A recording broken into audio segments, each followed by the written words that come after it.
Hello friends, ByeByeWorldx. This is something I actually wrote it down. I never write. That's my book. I never write video notes ever, but this time I did because this one got a little bit intense. This is originally going to be one video, but I mean, it's so much and my time is so limited that I have decided I will do it in parts. So the name of this series is How to See Your Own Energy and the Energy Around You. Now, see, like the letter C, is how I meant that, but also see, if you get me. So, without further ado, we will start with the very first step to seeing your energy, which is being conscious of the fact that energy exists. Conscious. That's our first letter, C. Everything around you is alive. Everything is vibrating. Everything is existing in such a way where it can affect or be affected by what's around it, its environment, if you get what I mean. And you might hear that and think, no, a rock isn't breathing, a rock is not capable of sentience. A rock is not, talking to you for most people. But I think one thing that's really important to understand with energy is that energy is vibration. In my own studies, in my own research and learning and meditation, deep thought processes. Sorry, my stomach is making noises. In my own process over the years, I've come to realize that vibration is the most basic form of communication. Mom, just turn it down. And when something vibrates, it's interacting with energy. It is releasing energy or, taking in energy. Either way, it's vibrating in its space.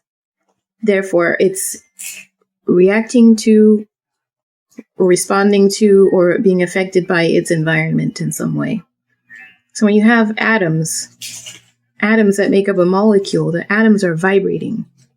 A molecule can then in turn vibrate. Everything is made up of atoms. Undeniable fact. What's smaller than an atom? I don't know. Do they know that yet? I don't know. Everything is made up of atoms, and that includes a rock. A rock is capable of vibrating. A rock is capable of transferring a vibration from one source to another. A rock can communicate. So when I say, energy is everywhere, that's what I mean. Everything has the ability to conduct the most basic form of communication. Everything has the ability to conduct energy via the most basic form of communication, which is vibration. That's where we're going to start. I used to get really upset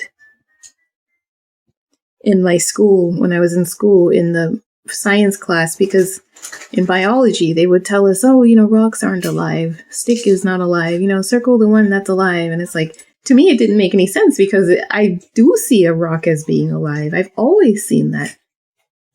It is existing in this space. It is able to interact with this space, not the way that I do, but in a different way to where the atoms are able to vibrate and communicate something.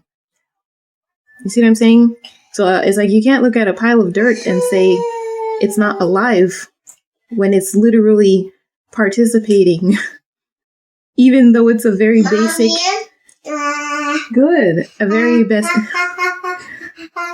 a very basic, she's eating Takis. They're very spicy. Hold on.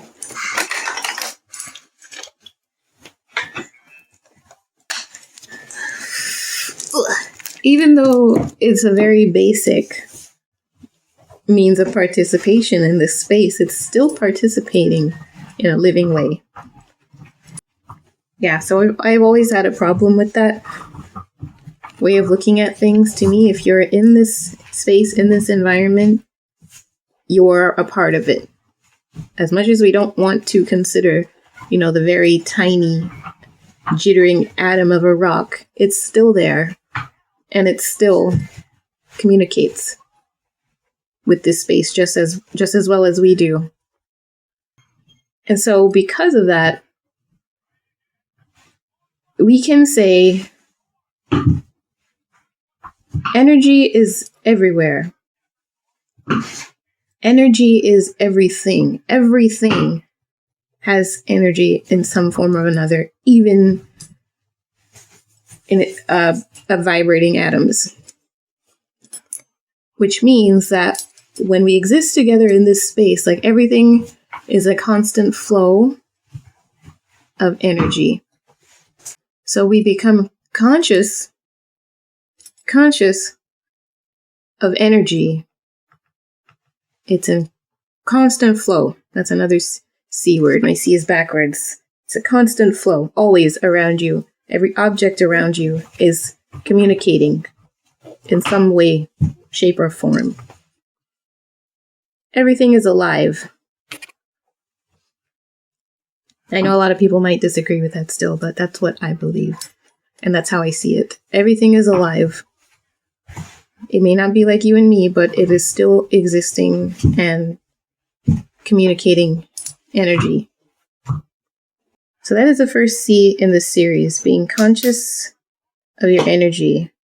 Conscious of your energy and the energy around you. Step 1, know that it exists. Know that it is out there and know that it is happening. Undeniable. It is happening around you all the time. So all we need to do in step 1 is become conscious of the fact that it exists and is moving and flowing all around. So, I don't want to get ahead of myself, but ultimately this is going to lead us to choosing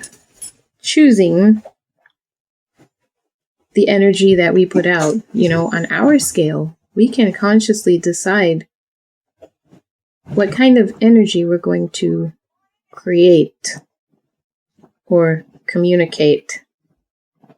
We can choose which kind of energy that we will be responsible for, because ultimately the energy that we put out is the energy that we're going to be responsible for.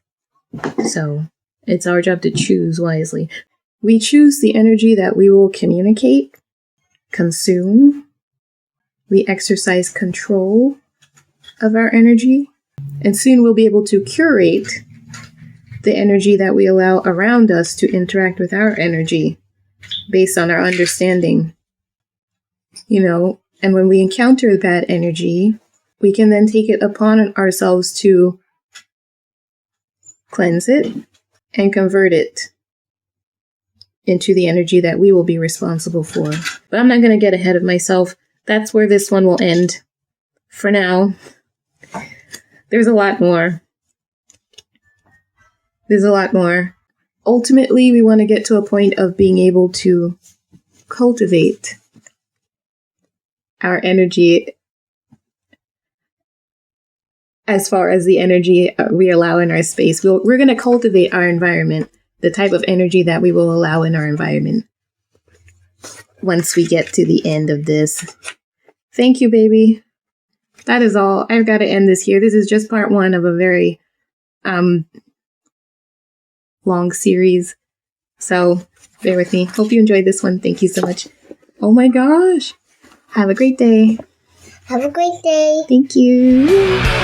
Bye.